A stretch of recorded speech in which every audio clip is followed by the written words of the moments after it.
Graça e paz, irmãos. Amém. Convido os irmãos a abrirem a palavra de Deus no Evangelho de João, capítulo 2.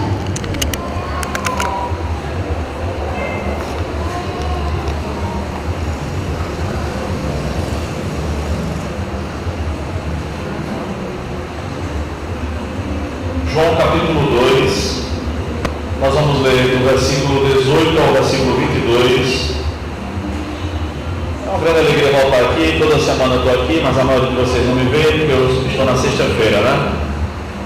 Estamos há quase um ano ministrando o curso básico de teologia aqui nessa igreja e a nossa formatura se aproxima. No começo de julho deverá ser o nosso culto de formatura. Vocês serão informados de maior detalhes, tá? Mas se programem já para vir, para se alegrar conosco. Temos várias pessoas aqui que nós nos tornamos amigos, na verdade, né? Não há mais aquela relação entre professor e aluno, que eu não gosto muito, mas há aquela relação entre amigos que é melhor, né? Enfim, agradeço ao pastor Alexandre pelo convite. Vamos ler João capítulo 2, versículo 18 ao 22. Diz assim: Então os judeus protestaram, perguntando-lhe: Que sinal nos mostras como prova de habilidade para fazer isso?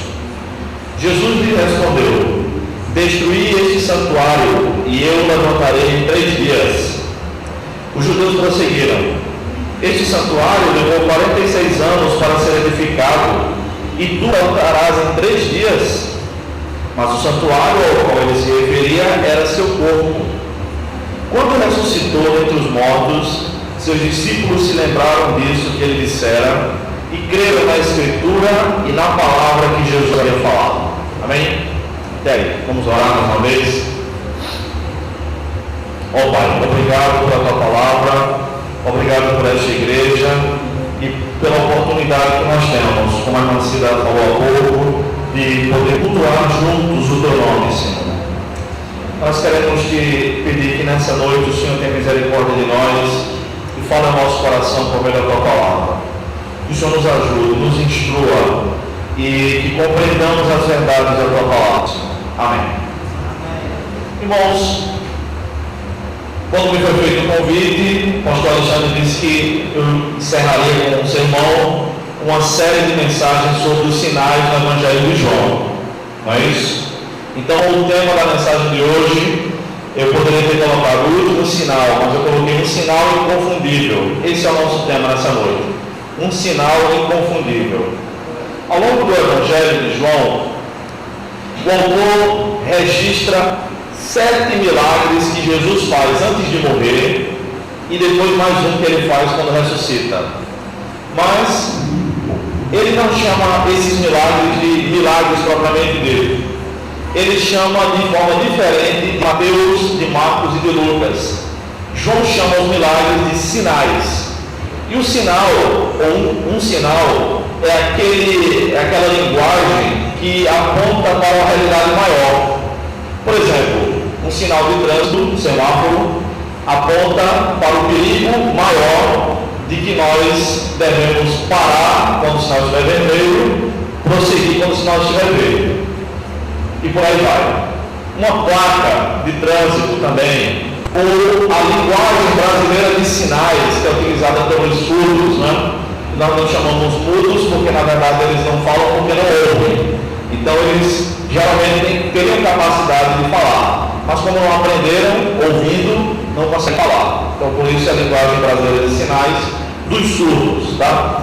E os judeus tinham como característica peculiar a requisição de sinais. Paulo fala na sua carta aos Coríntios que os gentios pedem sabedoria, porque os gregos pediam sabedoria, demonstração de sabedoria, já que Corinto, uma cidade da Grécia, ali era o berço da filosofia. Então eles estavam acostumados a discutir para colocar para fora a sua sabedoria. Os judeus não, eles pediam um sinal. eles pediam um sinal de autoridade. Eles gostavam de fazer o que nós brasileiros chamamos de dar carteirada. Você está pensando que é quem vai fazer isso? Ou para dizer isso? Em outras palavras, era isso que os judeus faziam. Jesus está então, como os versículos anteriores dessa passagem demonstram, na celebração da Páscoa. Jesus começa a celebração da Páscoa aos 12 anos, como qualquer criança, e aqui ele já vai para quase 20 Páscoas, aos 30 anos de idade, quando ele começa o seu ministério de pregação e de ensino em Israel. E quando ele chega no templo em Jerusalém, um templo que, embora o texto diga o que os fariseus disseram, que levou 46 anos para ser construído, na verdade foram 46 anos de reforma. Levou os 46 anos para ser reformado. E havia uma parte muito grande no templo, onde eram feitas, na ocasião da Páscoa, negociações para a aquisição de animais para os sacrifícios. A Páscoa, como nós sabemos, é uma festa tipicamente judaica, com base em Êxodo capítulo 12, quando eles atravessam o Mar Vermelho, então Deus institui a Páscoa, enfim. Então, todo judeu, quer morasse em Jerusalém, quer morasse fora, deveria se dirigir, se pudesse, se tivesse condições para isso, a Jerusalém, uma vez por ano para celebrar a Páscoa. E os que moravam um pouco distantes, iam levando consigo seus próprios animais, para oferecer como sacrifícios a Deus. Só que naquela época não haviam caminhões, não haviam carros motorizados, a viagem era feita a pé, de cavalo, ou quando a pessoa fosse muito rica, numa espécie de carroça. Os animais então chegavam sujos, alguns talvez até machucados. E os sacerdotes que examinavam os animais propícios para o sacrifício, muitas vezes estavam agindo de má fé. Eles olhavam para aquele animal que estava apenas cansado da viagem, sujo por conta da poeira da estrada, e diziam: olha, esse animal aqui está impuro, esse animal não serve para o sacrifício. Então eles utilizavam-se da autoridade sacerdotal que tinham para manipular a mentalidade religiosa daqueles que queriam sacrificar. E a religião, de fato, é muito perigosa, porque em qualquer religião, quando não é exercida com sinceridade, há manipulação, inclusive no cristianismo. E foi isso que aconteceu naquele ano lá em Jerusalém. Então, eles faziam o seguinte: eles compravam aqueles animais a baixo valor, a baixo custo, para que os pecadores não voltassem para casa, não tivessem aquele trabalho todo de voltar com aquele animal para casa, porque dá mais prejuízo ainda. Levavam para o lugar lá atrás do templo, davam aquele banco de loja no animal e voltavam com aquele animal para vender ao próximo peregrino. Quando Jesus viu isso acontecendo dentro do templo, ele ficou muito irritado, ele ficou irado. O texto bíblico diz que ele fez um chicote, não diz que ele chegou a bater, provavelmente ele não bateu em ninguém, mas com aquele chicote ele derrubou a mesa dos cambistas, derrubou também o dinheiro no chão. Isso está no versículo 13 ao versículo 17. E ele começou a expulsar aqueles que estavam comercializando dentro do templo, aqueles homens inescrupulosos. Diante disso, os judeus então começaram a fazer perguntas, e foi a passagem que nós acabamos de ler. Eu quero então ver com vocês 4 implicações nesse texto que falam a respeito de um sinal inconfundível, tá? O primeiro deles, a primeira implicação está no versículo 18. O mundo pede um sinal a Jesus. Veja comigo o versículo 18, deixa sua Bíblia aberta. Versículo 18 diz assim: então os judeus protestaram, perguntando-lhe: que sinal nos mostras como prova da autoridade para fazer isso? A palavra sinal e sinais aparece neste evangelho por 19 vezes. É praticamente uma citação para cada capítulo do evangelho. E os judeus, como eram dados a sinais, não atentaram que o próprio Deus estava ali entre eles. O próprio Jesus Cristo, Deus encarnado, o Messias prometido. Aliás, também é neste evangelho a única vez que explicitamente Jesus declara ser um Messias, com todas as letras. O capítulo 4, conversando com a mulher samaritana. Então, quando eles pedem esse sinal, eles estão perguntando a Jesus: quem você pensa que é para fazer isso que você fez? Eles estão pedindo um sinal, mas eles não atentaram para a realidade maior, que é a presença de Deus na vida deles. Será que isso às vezes não acontece conosco? Quando a gente em oração pede a Deus um sinal, uma porta aberta, uma resposta, quando nós já temos a própria resposta para quase toda situação aqui, escrita na palavra de Deus, precisamos aprender a compreender a vontade de Deus pelas Escrituras. É claro que em momentos de profunda angústia, de profunda necessidade, nós devemos continuamente pedir a Deus uma resposta com maior clareza, mas não é esse o caso aqui. Hoje em dia, as pessoas estão cada vez mais enchendo as igrejas em busca de milagres, mas muitas delas não querem ter um relacionamento sério com Jesus. Querem sinais do tipo dos milagres que Jesus fez neste Evangelho, mas não querem relacionamento com Jesus. Esses judeus não estavam preocupados necessariamente em quem Jesus era. Não atentaram para a autoridade de fato inerente a Jesus. Queriam que ele desse mais um sinal. Jesus não é apenas aquele que faz milagres, ele é o próprio Deus entre os homens. Algumas ocasiões aconteceram nos evangelhos, estão registrados nos evangelhos, onde quando Jesus cura alguém, ele diz: não diga para ninguém. Quando ele cura aqueles 10 leprosos, um deles volta apenas, e Jesus manda ele guardar segredo e ao templo mostrar-se ao sacerdote. O sacerdote naquela época tinha a função, entre outras, de fazer a inspeção sanitária. Era ele que verificava se a pessoa havia sido ou não curada de lepra, hanseníase. E Jesus pede em outras ocasiões para que as pessoas a quem ele fez um milagre, que elas guardem segredo. É muito difícil esse pedido de Jesus, não é? Digamos que nós fôssemos aleijados, de repente Jesus nos faz andar, e ele diz: olha, não conto para ninguém não.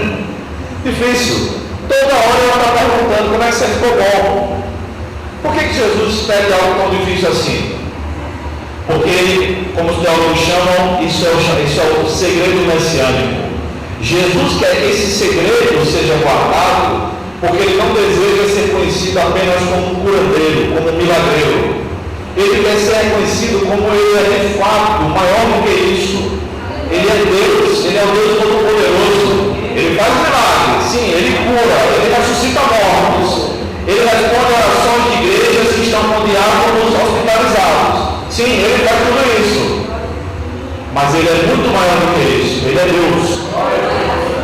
Paulo, escrevendo aos Coríntios, como eu mencionei, na primeira carta, capítulo 1, versículos 22 a 24, diz o seguinte: pois enquanto os judeus pedem sinais e os gregos buscam sabedoria, nós pregamos Cristo crucificado, que é motivo de escândalo para os judeus e absurdo para os gentios, mas para os que foram chamados, tanto judeus como gregos, Cristo é o poder de Deus e a sabedoria de Deus. Com a cruz de Cristo, Deus confundiu todos aqueles que não estavam realmente interessados em segui-lo. Aqueles que queriam apenas sinais, aqueles que queriam apenas receber uma carteirada de autoridade, Deus deu Jesus Cristo na cruz. E eles não entenderam. Aqueles que queriam demonstração de sabedoria, de filosofia muito elevada, muito rebuscada, Deus deu Jesus na cruz. Crucificado e morto, mas não derrotado, ressurreto ao terceiro dia e nunca mais morreu. O mundo pede um sinal a Jesus. Esse sinal o mundo não vai ter, porque Jesus está muito mais interessado em se mostrar quem ele é e o que ele fez pelo homem na cruz do que o que ele pode fazer pelo homem ainda aqui na terra. A segunda implicação que esse texto nos mostra sobre um sinal inconfundível está no versículo 19. O maior sinal de Jesus não são os seus milagres. Veja comigo, versículo 19, ele diz assim: Jesus lhes respondeu: destruí este santuário e eu levantarei em 3 dias. Jesus responde aos judeus de sua época sem falar de qualquer milagre como um sinal para sua autoridade. Quando pediram o sinal da autoridade de Jesus, ele disse: vocês vão destruir esse santuário. Eles estavam no templo, há aqui um jogo de palavras. Muitas vezes Jesus usa esse jogo de palavras. Quando as pessoas falam de uma coisa, ele fala de uma coisa diferente, que parece ser igual. Por exemplo, no capítulo 3 do seu Evangelho, no capítulo seguinte, quando ele está conversando com Nicodemos, ele diz para Nicodemos que é necessário nascer de novo.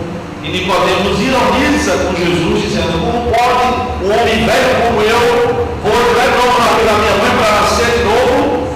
Jesus não deixa barato, ironiza em seguida também, e diz: como pode você, que é mestre de Israel, não sabe dessas coisas?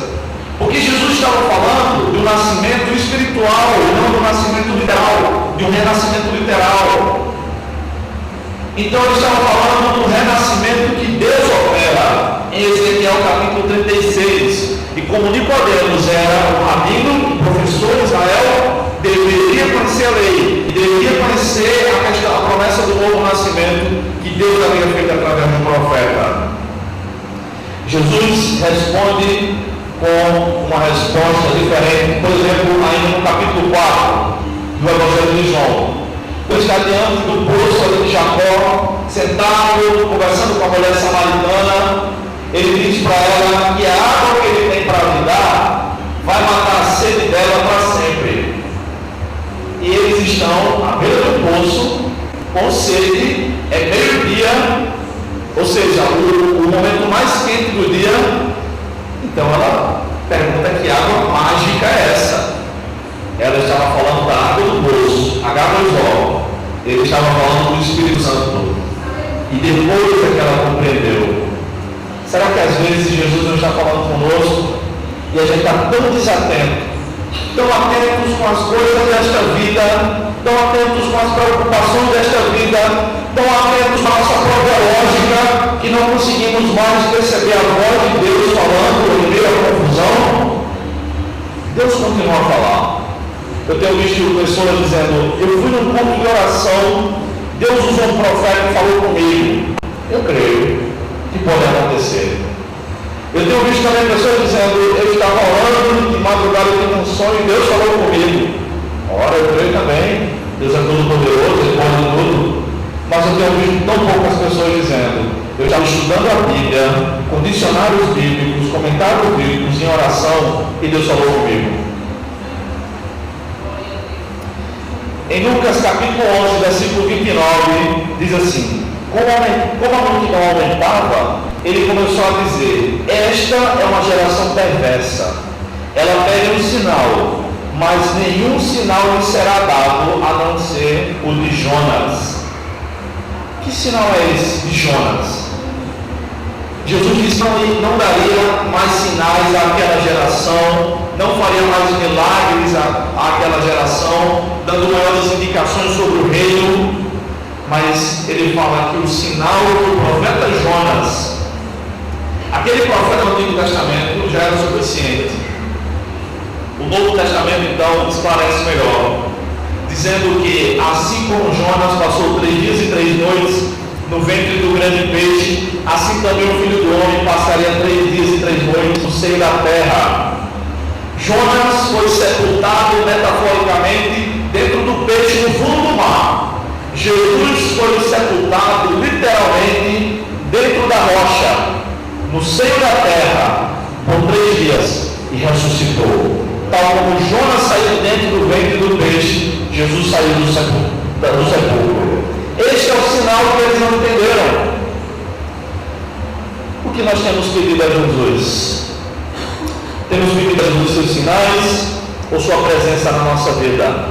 O que é mais importante para nós? São os sinais ou é a presença dele na nossa vida? Nesse versículo ele diz que os sinais maiores não são os seus milagres. Terceira implicação desta passagem a respeito de um sinal inconfundível, está nos versículos 20 e 21. O mundo pensa de um jeito diferente do de Jesus. Veja só os versículos 20 e 21. Os judeus prosseguiram: este santuário levou 46 anos para ser edificado, e tu levantarás em 3 dias. Mas o santuário ao qual ele se referia era seu corpo.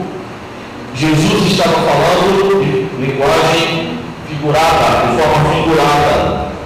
O mundo sempre pensa que sabe mais do que Jesus e, na verdade, nunca entende nem seus próprios sinais inconfundíveis. O mundo pensa hoje em dia que sabe mais do que Jesus ao acreditar que determinados comportamentos, como o comportamento homossexual, que hoje em dia é praticamente obrigatório no Brasil, vai sustentar essa sociedade. Enquanto nós cristãos dizemos que acreditamos num casamento monogâmico, heterossexual, e acreditamos que o sexo só deve ser praticado após o matrimônio, dentro do matrimônio, o mundo ensina totalmente o contrário.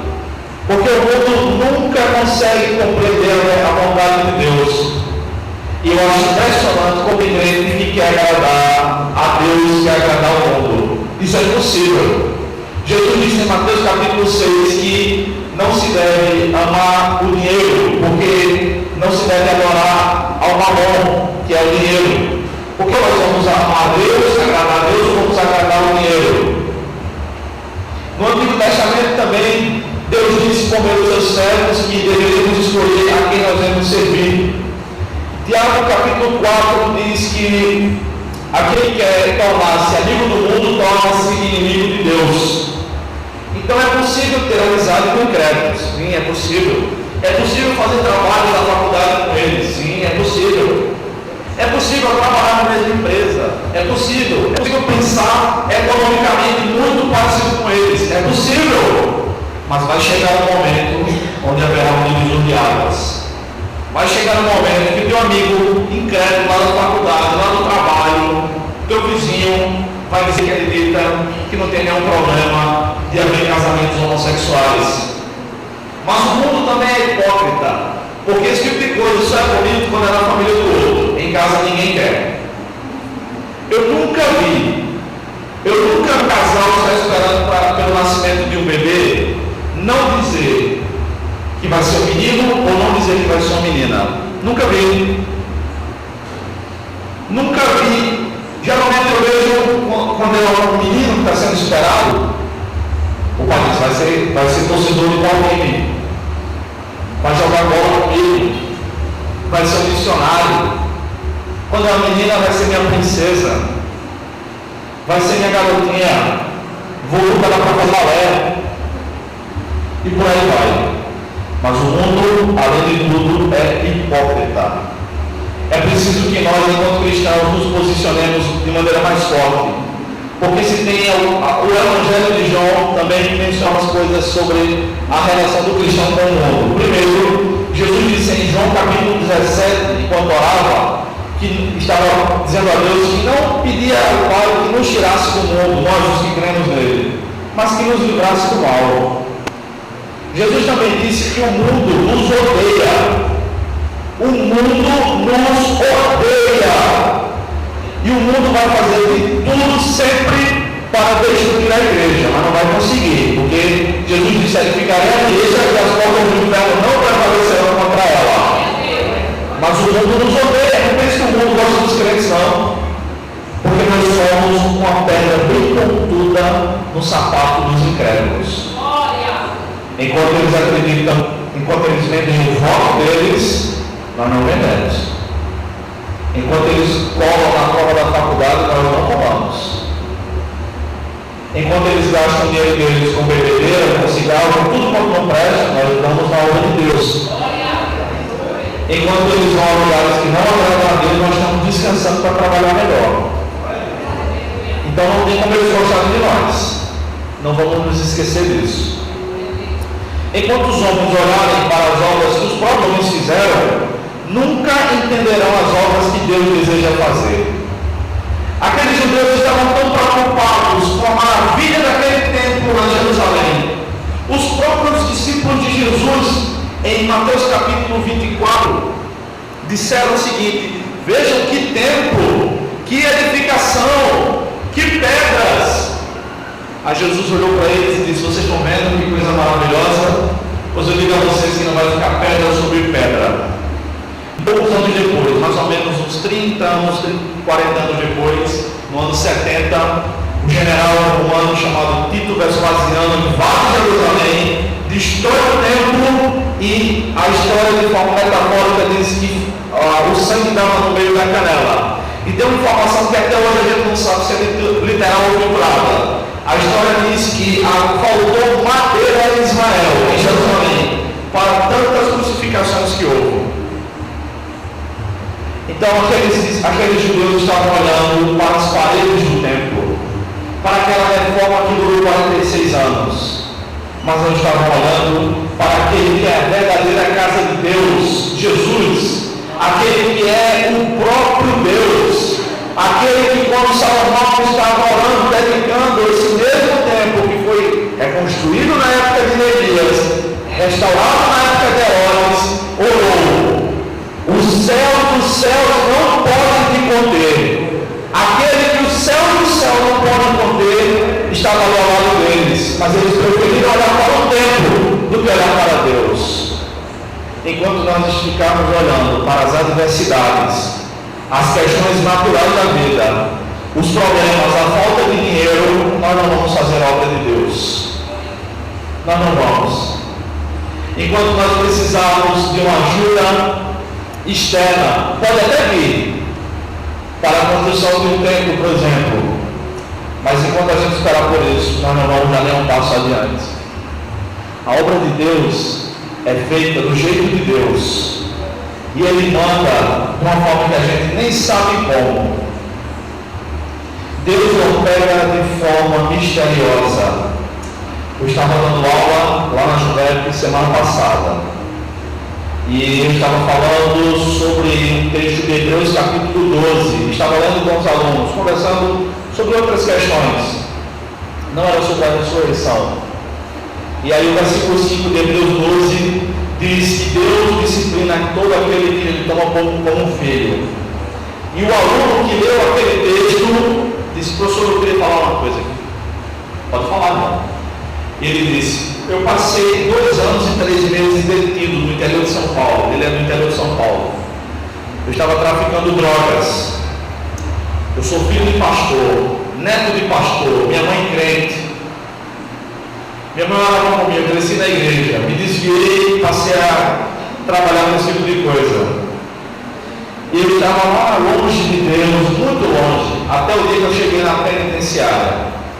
Quando eu cheguei na cadeia, assim que abri a porta da cela, que eu entrei, porque lá não fica todo mundo junto, né? Não tem isso.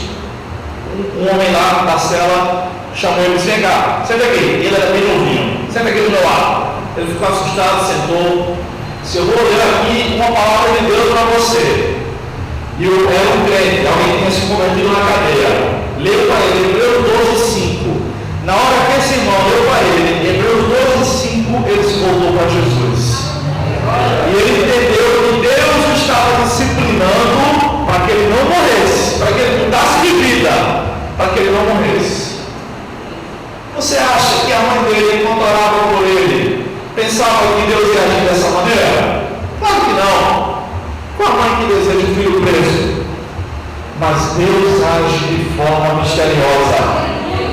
Enquanto nós ficarmos olhando como aqueles judeus para a parede do templo, que coisa grande, como nós humanos somos poderosos, nós não vamos ter olhos para ver Jesus Cristo operando na nossa vida. Vamos olhar mais para Ele, menos para nós. Vamos olhar mais para os nossos joelhos calejados e menos para as dificuldades, porque Jesus está conosco e Ele pode operar milagres. 1 Coríntios capítulo 2, versículo 6 diz assim: pois quem jamais conheceu a mente do Senhor para que possa instruí-lo? Mas nós temos a mente de Cristo. Nós que temos a mente de Cristo temos que pensar como Cristo, pensar que sempre há uma solução, sempre há a resposta de Deus para aquele que clama, que sempre Vamos esperar que Deus haja. Vamos esperar. A quarta implicação do sinal inconfundível que nós vemos nesse texto está no versículo 22. A ressurreição é o maior sinal de Jesus para a humanidade. Vamos ver o versículo 22. Quando Jesus ressuscitou dentre os mortos, seus discípulos se lembraram disso que ele dissera, que ele levantaria aquele templo em 3 dias. E creram na Escritura e na palavra que Jesus havia falado. Aleluia! Ao longo deste Evangelho, Jesus realiza os sinais, os milagres, mas é interessante como esses sinais tiveram um período de tempo limitado. O primeiro sinal, Jesus transforma água em vinho. A festa de casamento entre os judeus durava de 5 dias a 1 semana. Era diferente da nossa festa. É diferente, a cultura deles é diferente. Então servia-se muito vinho, é claro, tá? Era normal. Aquele vinho era bom, tinha que ser o melhor que o noivo pudesse pagar, mas acabou. Depois que acabava o vinho bom, quando o pessoal já estava mais um pouco quente, vamos dizer assim, porque era vinho, não era suco de uva, aí a família servia um vinho inferior. E quando Jesus transforma aquela água em vinho, as pessoas se admiram e até os responsáveis pela festa ficam admirados com o noivo, dizendo: por que você se viu, guardou o vinho melhor para depois? Porque eles não sabiam da origem. E aquele vinho alegrou a todos, mas aquela festa acabou e o vinho acabou também. No capítulo 5, Jesus cura um homem que estava aleijado há 38 anos. 38 anos esperando lá na beira do tanque de Betesda para ser curado. Ou seja, quando Jesus nasceu, aquele homem já estava lá há 8 anos esperando. Passou mais 30 anos, Jesus chegou lá e curou ele. Mas um dia ele morreu. Não podia mais andar. No capítulo 6 do Evangelho, Jesus multiplica pães e peixes. Ele inaugura ali o que nós chamamos hoje de rodízio, né? Comam até se fartar. E ainda sobra. Cada apóstolo pode levar uma cesta para casa para lembrar do que Jesus multiplicou e acabar com a sua incredulidade, né? Jesus não mandou jogar fora, guarda. E assim foi, milagre após milagre, mas o pão acabou. Lázaro morreu, e no capítulo 11 do Evangelho, Jesus chega lá na aldeia de Lázaro e o ressuscita. Ele já estava em estado de putrefação, já cheirava mal. A sua carne foi regenerada, ele volta à vida, ele volta a respirar, ele é desenfaixado, ele vive mais não sei quantos anos, mas volta a morrer algum tempo depois. Mas o maior sinal é o sinal que dura perpetuamente. Jesus diz então que vai levantar aquele templo em 3 dias. Os apóstolos não entenderam na hora, mas quando ele ressuscita, aí eles entenderam que aquele era o maior dos 7 sinais. Aliás, o maior do que os 7 sinais, maior do que qualquer sinal que Jesus operou, maior do que qualquer milagre que Jesus operou. Por isso, esse é um sinal inconfundível. A ressurreição de Jesus só pode ser crida e entendida por meio da Escritura e das palavras de Jesus. É isso que nós vemos aqui no verso 22. E seus discípulos se lembraram disso que ele dissera e creram na Escritura e na palavra que Jesus havia falado. Para entender melhor este sinal inconfundível, nós precisamos também compreender, examinar as Escrituras e as palavras que Jesus falou. A ressurreição de Jesus Cristo também concede vida àqueles que nele creem. Você já crê em Jesus Cristo? Amém. Quando Jesus ressuscitou, o Evangelho de Mateus relata que foi um evento tão poderoso, mas tão poderoso, que até outras pessoas que ali, próximos a ele, ressuscitaram. O Evangelho de Mateus diz isso, que quando ele ressuscitou, muitos santos que haviam morrido ressuscitaram e foram recebidos pelos seus. Claro, depois de um tempo morreram também, mas foi um evento poderoso demais. Jesus poderia ter vivido, ensinado um monte de besteira e não ser o Messias. As pessoas que creram nele poderiam ter visto algum tipo de simulação ou mágica que não eram milagres verdadeiros. Como eles saberiam então que Jesus era definitivamente aquele que ele dizia ser? Como eles poderiam ter certeza de que ele era o próprio Deus entre os homens? Paulo escreve dizendo essa resposta em Romanos capítulo 1, versículos 3 e 4. Paulo escreveu assim: acerca de seu filho, que humanamente nasceu da descendência de Davi, e com poder foi declarado o Filho de Deus, segundo o Espírito de Santidade, pela ressurreição dentre os mortos, Jesus Cristo nosso Senhor. A ressurreição é a prova cabal e final de que Jesus Cristo é Deus entre nós, de que Ele é o Emanuel profetizado, de que Ele é a ressurreição e a vida, de que Ele é o Deus verdadeiro, de que Ele é o Salvador dos homens, de que Ele é o que vai voltar para reinar eternamente.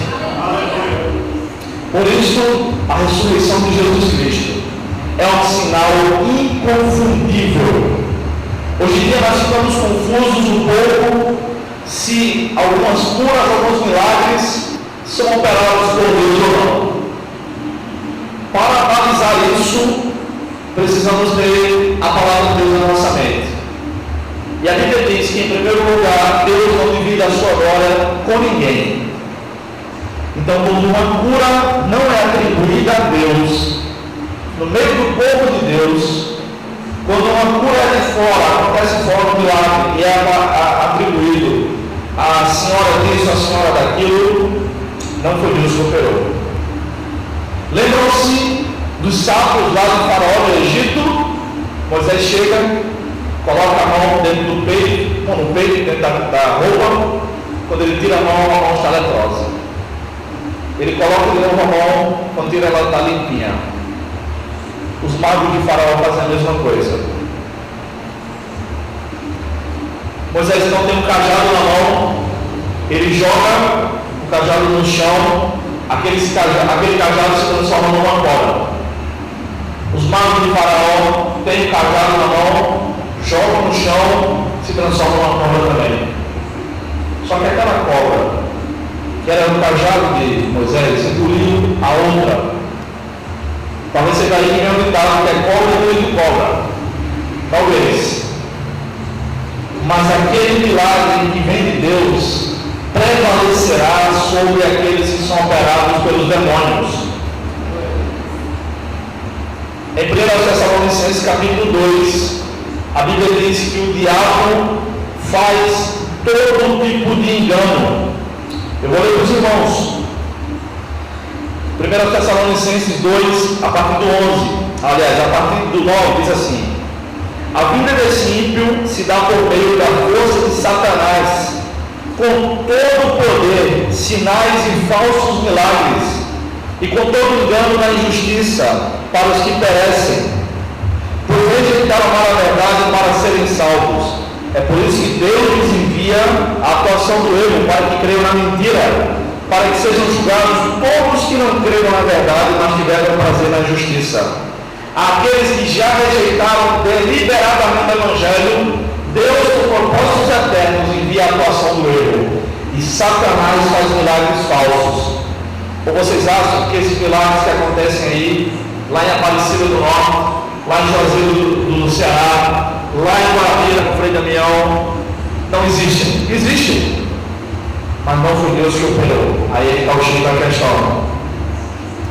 Para concluir, irmãos, é importante que nós observemos como Jesus fez milagres, mas mesmo que nós nunca tenhamos visto, ou que Deus nunca tenha nos utilizado para realizar nenhum milagre, é importante que tenhamos visto o sinal inconfundível de Jesus que é a sua ressurreição. E nós vemos Jesus Cristo ressurreto na nossa vida e na vida dos irmãos. É importante também o testemunho que a Bíblia dá a respeito de João Batista.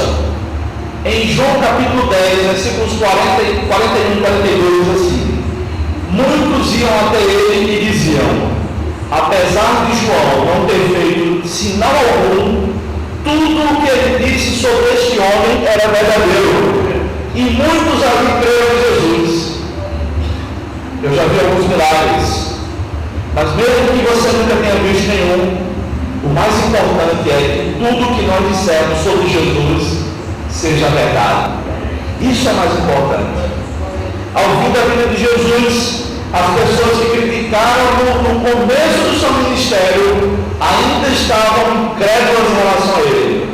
Em Marcos capítulo 15, versículos 29 e 30, essas mesmas pessoas que estavam aqui registradas no capítulo 2 disseram o seguinte: os que passavam o insultavam balançando a cabeça e diziam: tu que destróis o santuário e em 3 dias o glorificas, salva tu mesmo descendo da cruz. 3 anos se passaram e eles ainda não haviam atentado para o sinal inconfundível de Jesus Cristo, que iria acontecer 3 dias depois. Esta mensagem talvez não agrade muitas pessoas hoje em dia, como também não agradou a maioria das pessoas que ouviram no primeiro século de Jesus. As autoridades mentiram sobre a autoridade de Jesus, sobre a ressurreição, tentando enganar as pessoas, tentando enganar a população. Infelizmente, muitas pessoas ainda hoje permanecem no engano e pensam que as doutrinas que a Bíblia ensina não passam de história mitológica, conto de fadas.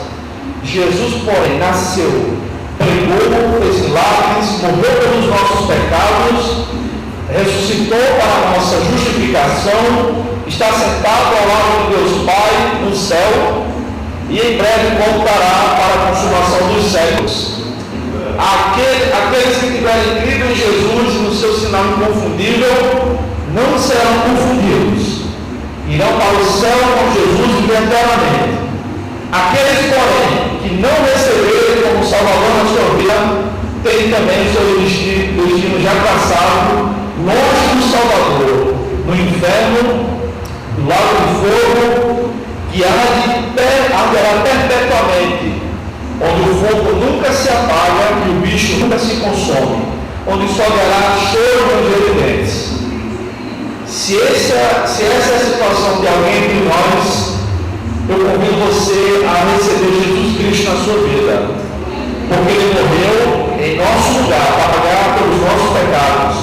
Nós não precisamos mais sofrer pelos nossos pecados. Jesus já sofreu pelos nossos pecados. Agora cabe apenas a nós crermos em Jesus Cristo e recebê-lo na nossa vida, porque Ele ressuscitou. Ele está conosco hoje aqui, de braços abertos para receber até o mais miserável pecador, perdoá-lo e levá-lo para o céu do tempo certo. Que Deus nos abençoe. Vamos orar mais uma vez. Vamos aplaudir o Senhor. Vamos orar mais uma vez. Deus bendito, louvado seja o teu nome. Obrigado por Jesus Cristo, pelo seu sinal inconfundível, ressuscitando dentre os mortos, o maior sinal de todos que a tua palavra registra, Pai. Nós te somos gratos por isso. E agora vamos nos aproximar da mesa da ceia para nos lembrar mais uma vez de ti, Senhor. Ó Deus, obrigado por esta noite na tua presença, em nome de Jesus. Amém. Amém, irmãos. Que Deus os abençoe.